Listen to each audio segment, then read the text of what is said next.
Məni qəm oduna salan necəsən?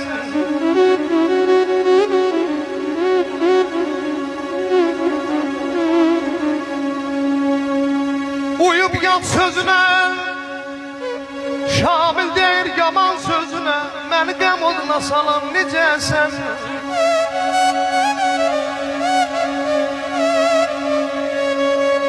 Tərlan geçməyimi güdaza verdin, solanda qayğıma qalan necəsən?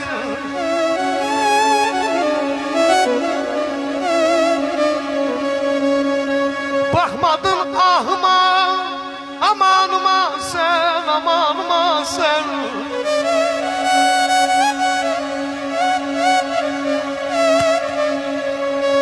Baxmadın ahıma, amanıma sen. Zalim niye döndün yakın iken, yamanıma sen.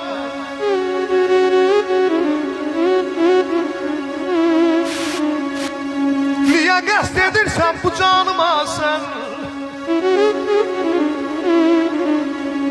Niye qəsd edirsən bu canıma sen?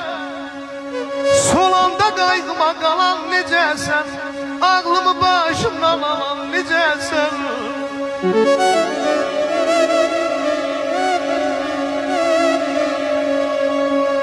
Gözünün sevinci yaşdır mı indi? Yaşdır mı indi?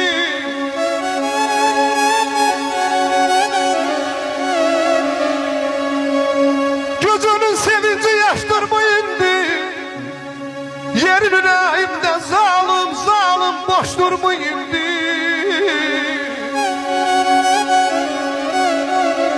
Şamil değil bensiz güzaranım, hoşdur mu indi? Solanda qayğıma qalan necəsən? Uyub yad sözünə, yaman sözünə, məni qəm oduna salan necəsən?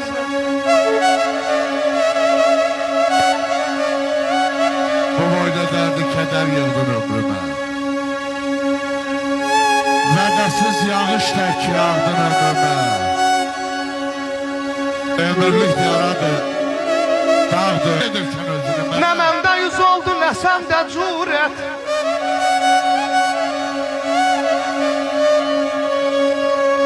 Nə məndə yüz oldu, mənim əsrət qardaşım, nə səndə cürət. Nə məndə dil oldu, nə səndə mürvət. Axır qəlbimizə yol tapdı əsrət. Axır qəlbimizə yol tapdı əsrət.